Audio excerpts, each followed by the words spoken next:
Dios les bendiga, hermanos y amigos. Les saluda una vez más su servidor en Cristo, Libardo Figueroa, desde Púlpito Virtual. Y aquí estamos trayendo de personaje. Vamos a continuar con esta doctrina del pecado o la martiología. El siguiente personaje es Caín. Primera de Juan 3:12 dice: no debemos ser como Caín, que era un hijo del diablo, y por eso mató a su hermano. ¿Y por qué lo mató? Porque Caín lo que hacía era malo y lo que hacía su hermano era bueno. Esa es la TLA. Señor Jesús, a ti una vez más te exalto, tú que eres mi Salvador, mi Dios y mi Rey. Te ruego, Señor, que le hables a cada oyente, edifiques, salves al perdido, edifiques a tus hijos y alumbres el entendimiento de este servidor tuyo para exponer tu palabra. En el nombre del Señor Jesús. Amén. Muy bien, tenemos aquí entonces, aunque ya de Caín se ha hablado mucho, pero es válido tomarlo como uno de los personajes exponentes de esta doctrina porque con él se lleva a cabo la primera manifestación de las degradaciones que causa el pecado en el ser humano cuando éste se aleja de Dios. Dice la Biblia en Génesis capítulo 4 que un día Caín y Abel vinieron a traerle a Dios, a presentarse ellos y también una ofrenda. Pero ahí en la presencia de Dios se evidenció a quién había elegido Caín obedecer. Y es que dice Génesis capítulo 4 versículo 6: entonces Jehová dijo a Caín: ¿por qué te has ensañado y por qué ha decaído tu semblante? Oiga bien, si haces el bien no serás enaltecido, y si no haces el bien el pecado está a la puerta. Con todo esto, a ti será tu deseo y tú te enseñorearás de él.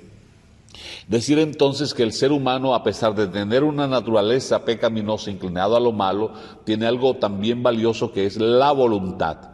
Y la voluntad del ser humano es la que lo lleva a decidir a quién servir. Si se deleita en el pecado, elige ser del diablo.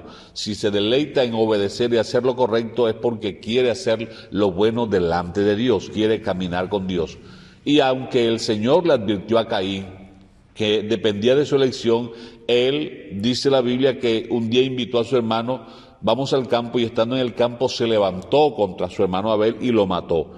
Aquí aparece entonces la primera muerte entre la humanidad, y eso es consecuencia del pecado. La muerte trajo el dolor, el luto, la desesperación, y eso es consecuencia del pecado. Entonces, dice la Escritura que los contemporáneos con Caín siguieron degradándose a tal extremo que a Dios le dolió en gran manera. Génesis 6:5 dice: y vio Jehová que la maldad de los hombres era mucha en la tierra, y que todo designio del pensamiento de ellos era de continuo al mal.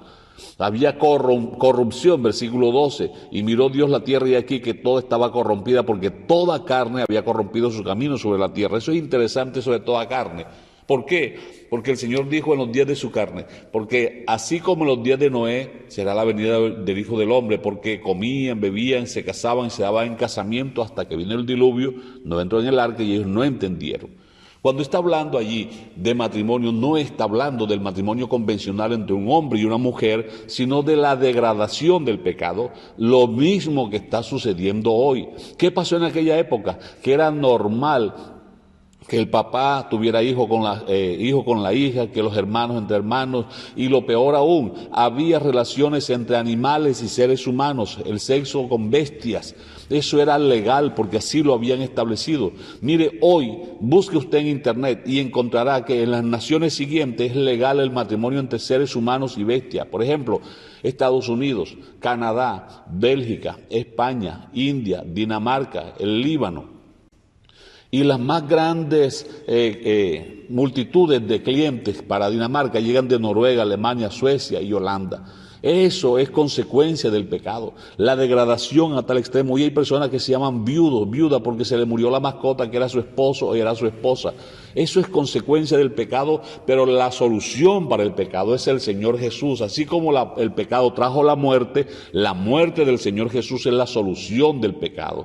Por tanto, como el pecado entró en el mundo por un hombre, por el pecado la muerte, así la muerte pasó a todos, por cuanto todos pecaron. Pero dice Hebreos 2:14 que por cuanto los hijos participaron de carne y sangre, el Señor Jesús también participó de lo mismo para destruir al que tenía el imperio de la muerte, esto es al diablo, y librar a todos los que en él creyeren. Si tú quieres ser libertado del poder del pecado, acepta al Señor Jesús como tu único Dios y Salvador. Reconoce que su muerte en la cruz del Calvario es tu salvación.